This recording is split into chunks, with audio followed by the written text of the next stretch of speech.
In the oldest corner of the town stood a house. No one dared to approach it.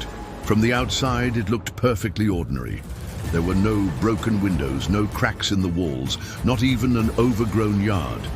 But everyone who got too close felt a creeping unease they couldn't explain. The neighbors had given it a name, the empty house. The house had been abandoned years ago. They said the last person to live there was Margaret Holloway. She had been sitting in her rocking chair by the window when the neighbors found her. Her eyes were frozen wide in terror, her lips parted in a silent scream. There was no sign of struggle, no wounds, no bruises, but she never breathed again. After that, the house became a forgotten secret. Some claimed they heard whispers from inside at night. Others swore they saw Margaret's silhouette still sitting by the window. But no one was brave enough to investigate. That is, until Daniel arrived. Daniel had just moved to town. He had left home for university and wanted to spend some time alone.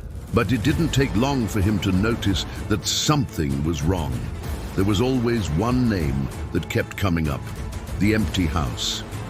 At a cafe, in a grocery store, at the bus stop, people whispered about it, lowering their voices, quickly changing the subject.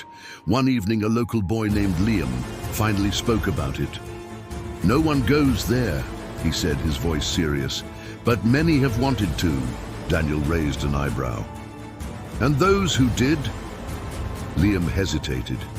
His eyes darkened with a fear he couldn't hide. "They never came back?"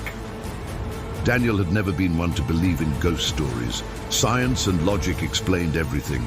But something felt wrong. Something felt very wrong.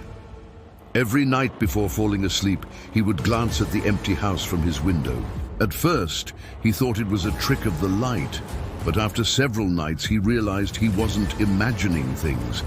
If the house was empty, why did something move inside it every night?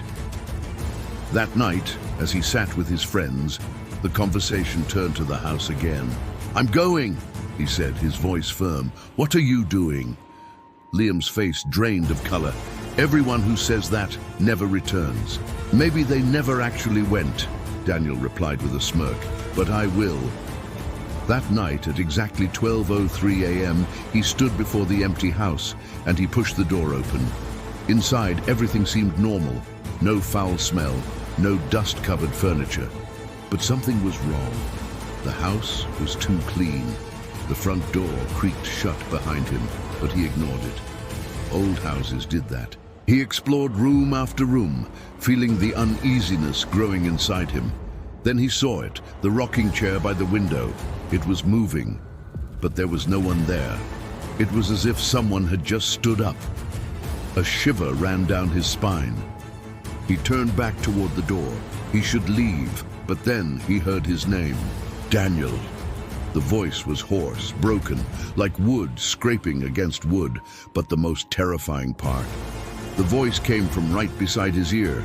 He spun around, heart hammering against his ribs. Nothing.